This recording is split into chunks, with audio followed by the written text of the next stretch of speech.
Here I am back in the shop at school after visiting my friends at Bailey this morning, and here on the workbench is my piece of Pacific quilted maple.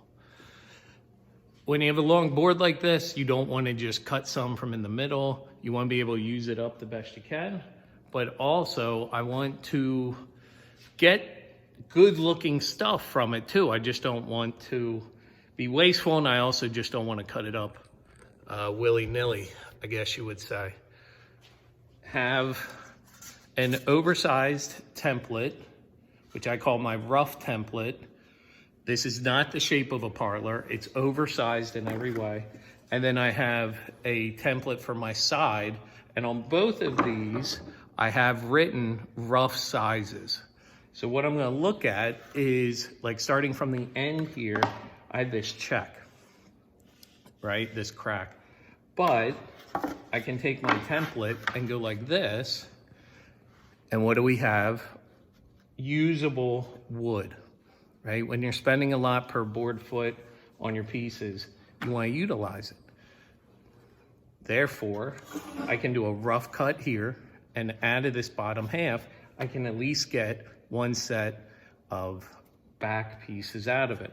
Now from there, depending on what I have, I could do another set, or I could do sides. So we'll take a look at this. How can I best utilize this piece of lumber?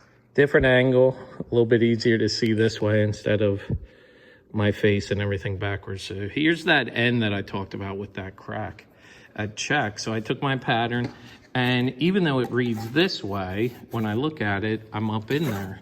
Well, if I come this way, it fits on there pretty good, right?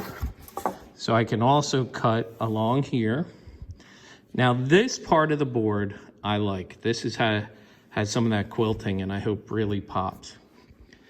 When I look above here, we got a lot of usable lumber here.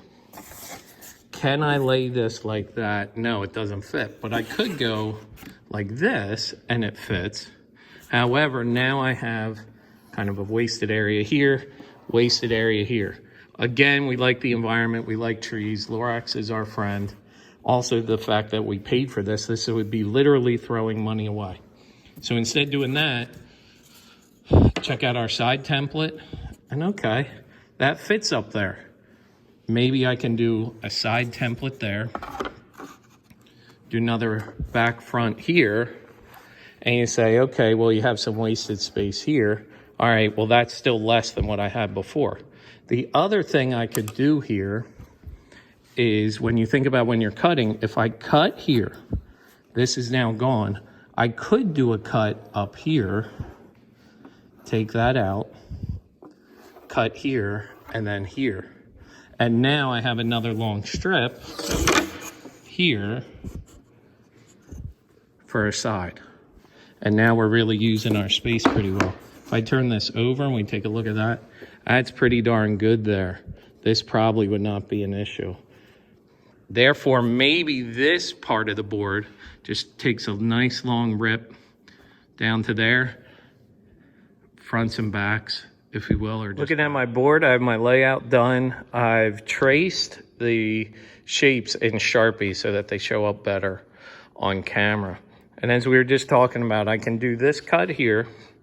Now with what's left, we'll do a rip to separate it into two pieces, if you will, almost 1/3, 2/3 as you look at it. When you look here, I have the backs and the centers here, but then you look at this one. Why? Because we have some rot or defects or chip away or whatever you want to call it there. Instead of doing that, turn it around and we go this way. This back would have a different looking pattern than that one, which could be cool. Then another back here at the end. You see the sides up on top and how they nicely fit in here. Rough cut my quilted maple piece. To the top of the screen, you have the two boards that'll make sides. And then on our right side are our back, which could become tops, but probably just backs. You had the before, now we've had the after.